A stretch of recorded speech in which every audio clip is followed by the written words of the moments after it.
RC, I'm going to begin with you. I'm going to begin in Cleveland. So I'm going to make the following statement.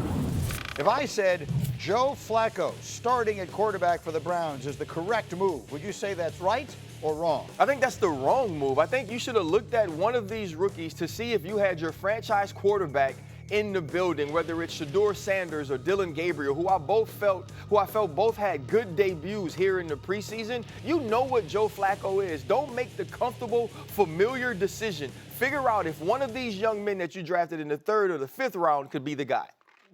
Dan, I have been saying all along, I have gotten the sense from you, and you were there, that this was never particularly close to that happening. Because everybody else got hurt.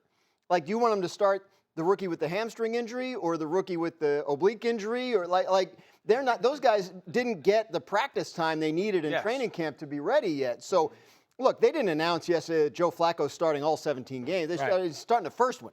So I do think they're still in the back of their minds, like, look, first of all, you don't know how a season's going to go. Let's say Flacco and the Browns start 5-0, right? Then you keep it rolling. We don't feel like that's likely. At some point, I do think they'll get a look at these rookies, but I don't think as good as, they had their moments in their preseason games, but I think there's still work to do with both of them, and starting Flacco is an admission of that. That's fair. I'm with RC. I've been from the jump saying start one of those rookies. I think the most interesting thing right now is who's going to be QB2, who comes out. Yes. Because the depth chart really hasn't mattered up until this point, all that stuff. Sanders has been 4 pretty much throughout. Yeah, and Kenny Pickett really hasn't done much because of the injury. So right.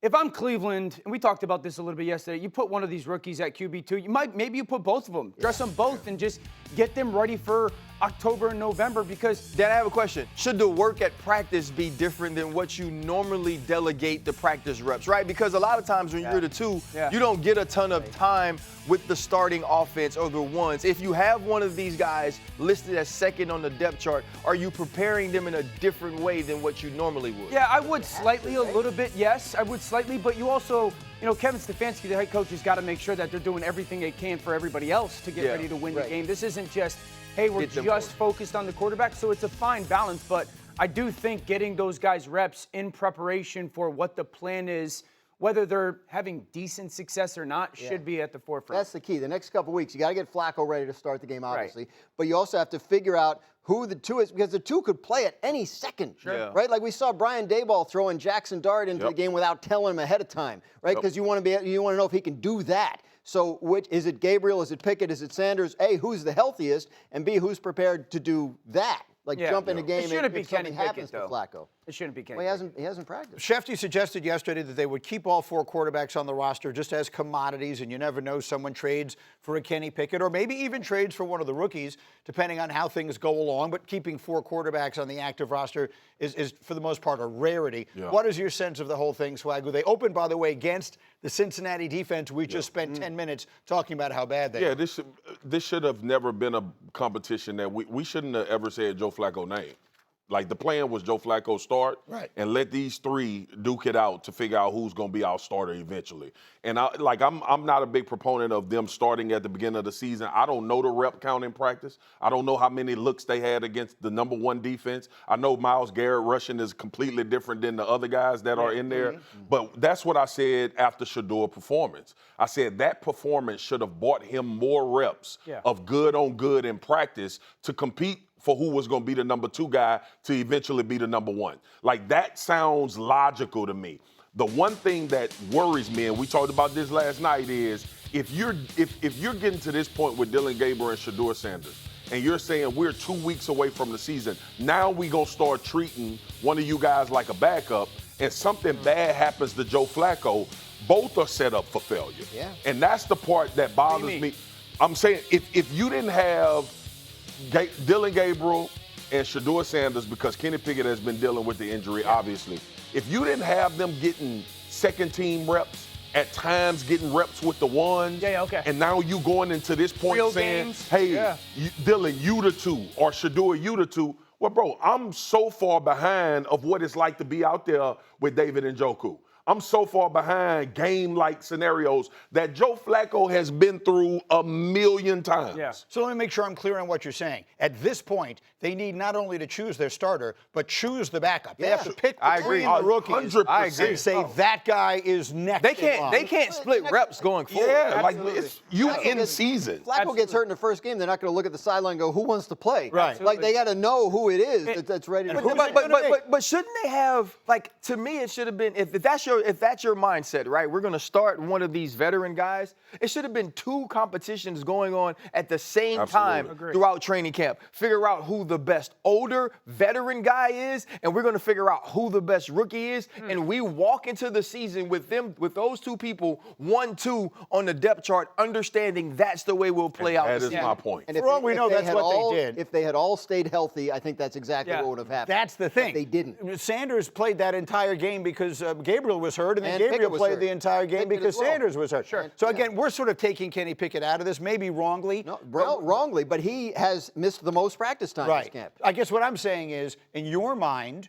and look, we've seen know that whatever answer. little we've seen. There's no way to know. Yeah, I don't which know guy that answer should be because the number 2. Each guys have one body of work that we know of. Right. Yeah. And by all reports, at least that I've seen, Shador's been the best in practice, numerically and just kind of like visually. How reporters have said, like, Shador has looked the best day after day after day. They both have had a start and both have played pretty darn well. But to Marcus's point, I do think that's important because, and this is with all due respect to the 2 young kids, the regular season is a different beast. Yes, sir. The speed at those starting defenses is a different animal. So, like, you want those guys to get reps against starting defenses. And to RC's question, I do think Cleveland would be smart to build in a period where that backup quarterback as a rookie plays against your starting defense and Flacco doesn't, just because the speed is a different world. We had periods that was competition periods. Right, you'd be the end of the practice, and you might say, okay, we're going 3rd down here, we're going 2-minute here, we're going red zone here. Right, it's unscripted, and both coaches on each side of the ball are calling the plays as the ball move. Those guys need those sorts of reps against the Myles Garretts and the Denzel Washingtons in case they have to be thrust into the game. So the Jets and Giants played on Saturday night. And here's a moment where Jets tight end Stone Smart just lays out Abdul Carter. That knocks him down. Carter gets up. He gets knocked down again. And he wasn't thrilled about it. That's too much. The Jets posted this. That's too much by the whole line. And Abdul Carter didn't like it. So Abdul Carter tweeted, and we'll show you the tweet here. He tweeted, might be the only highlight of the Jets all season. Oh, boy. And we put BTA. Which you know what that means. I'm going to ask RC to explain it right now. Weak ass chip. Weak ass chip ate that expletive like BBQ. Yeah, so why are you laughing at that? I don't know. Okay, you can't read it whiter. I don't know what BTA means. He reads it like he is. Can you please explain that tweet? Well, the first thing is, this ain't the first time we saw another number 11 from Penn State get chipped and be mad about it. Okay. Right? The same thing happened to Micah. Right? Yep. And what he's saying is, he's like, this might be the only time the Jets get a highlight on offense all season because, in my professional opinion, he's saying they poo. Right. Right? They are not good. Ooh. He's saying they poo. And then he said they put BTA. What that means is they put belt, right? This is a Ferragamo joint right here. Okay. Belt to booty. Right? But the A is not. But the A don't mean booty. I got you. Right? And then he talk about the chip, and he Okay. say the chip is weak, but he say he ate it like barbecue. So what he's saying is, you got me on this play, but I ate that, and I'm coming back. Yeah. But it didn't look like he ate it because it looked like they rolled him over on the ground. Cleared up a lot. Now it actually does all make sense. I got to go on this side, man. I got to go on this side. I need you with me here. Great old time. That would all make sense to me. Guys, I got to get over here. Having now explained that to me, now He reread the thing literally. Clear. explain this one more time. Well, it's sort of like when you get like an English to French dictionary. Now let me get down to business. I'm watching the New York Giants. I watch a team that last year I think we thought was one of the worst teams, certainly among the 2 or 3 worst teams in the NFL. For a variety of reasons. Part of it, talent deficiency. A lot of it, I think, was the spirit of that team was taken away. The Saquon thing, I think, weighed on them. The way the Daniel Jones benching took place sort of took all the air out of their sails. As I watch them now, they have more good players than I think most people realize. They have, assuming he's healthy, a legit #1 wide receiver. They got a little life with this quarterback. I don't know when he's going to start, but at some point, Jaxson Dart becomes their quarterback. They have Russell Wilson who could hold down the fort. I'm going to make the statement: the Giants are a better team than most people think, and in a division where Dallas, all of it, who knows what heck is happening with them. Washington, we'll see. There's some signs for the potential for some regression. The Giants are going to make things a lot more interesting than people expect. Yes, the worst thing the Giants could do is think that they're good. Because when Brian Daboll got there and had that first year, and he had Daniel Jones playing at a level that we hadn't seen, and they get into the playoffs, it ruined everything. And it expedited all the expectations and who they really are. Yes, they are improved and better. But now everyone's like, play Jaxson Dart, and oh my gosh, we're going to go. No, you're not. This is still a subpar offensive line. So focus on building your lines of scrimmage. Yes, their defensive line's awesome. Can they get the lead to allow their defensive line to go hunt the quarterback? I think the defense will keep them competitive. I think that Malik is outstanding. Slayton's a good piece. He's going to have to step forward. But thinking that they are going to be this oh my gosh, we can get into the playoffs team is going to totally ruin the path that they're on. Just continue to build and have the long-term vision if you're the Giants. Yeah, televised preseason football is a dangerous narcotic. like you watch and you're like, oh, this could be special. Right. And it's not. Like you don't know who they're playing or like what the game plan is against them, if there even is one on a given week. So to Dan's point, they have to remember who they are. This is a big part of the whole Brian Daboll thing with Russell Wilson's going to start and Jaxson Dart's going to start when he's ready. Like he's got to do right by the entire organization and by Jaxson Dart. So like it's important to remember that this is still you can be excited about the left tackle if he's healthy, the wide receiver if he's healthy, the pass rush should be awesome. They may not be a ton of fun to play, but man, have you seen their schedule? It's brutal. But I mean, a lot of schedules look like they're going to be something, and then the season starts, and you never know what winds up happening. When should Jaxson Dart be the starting quarterback for the New York Giants? Right now. Right now, he should be the starter. And I know, but we know the plan. We know the plan. Again, for me, it's about reps. It's about what you've been able to do and show in practice. I'm perfectly fine with Russell Wilson starting. We all know Russell Wilson is not going to be the answer for the New York Giants. So here's the thing, though, about you saying the Giants need to settle.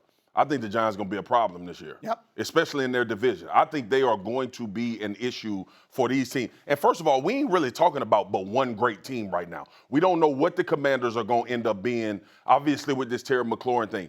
And think about this as well. Before Dan Quinn showed up to Washington, that organization was dead. It took 1 year.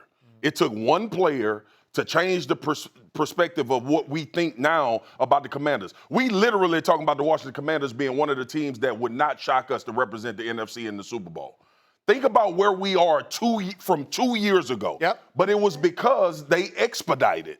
They got rid of a lot of contracts of good guys that they thought they had. They changed that out. Obviously, you get a chance to draft Jaden Daniels. That changes a lot. But ultimately, they went all in on winning now. I think the Giants should, too. They also cut a lot of cancer out of that organization in Washington, right? From the top down, right? I think it was a lot different in Washington. And you got a player that we now feel is transcendent at the most important position on the field. We don't know if Jaxson Dart is that. We're not saying that he's not, but we definitely aren't expecting him to be. For Brian Daboll, what it's about is doing what's the best thing for this team, not doing what's the best thing for Jaxson Dart in particular. It's figuring out how far can Russell Wilson take us? Can we remain relevant? Can we remain competitive? Understanding that Jaxson Dart is the next step. I think defensively, they have pieces on every level that can be extremely good. I think offensively, you still have to work some things in. And Jaxson Dart getting an opportunity to sit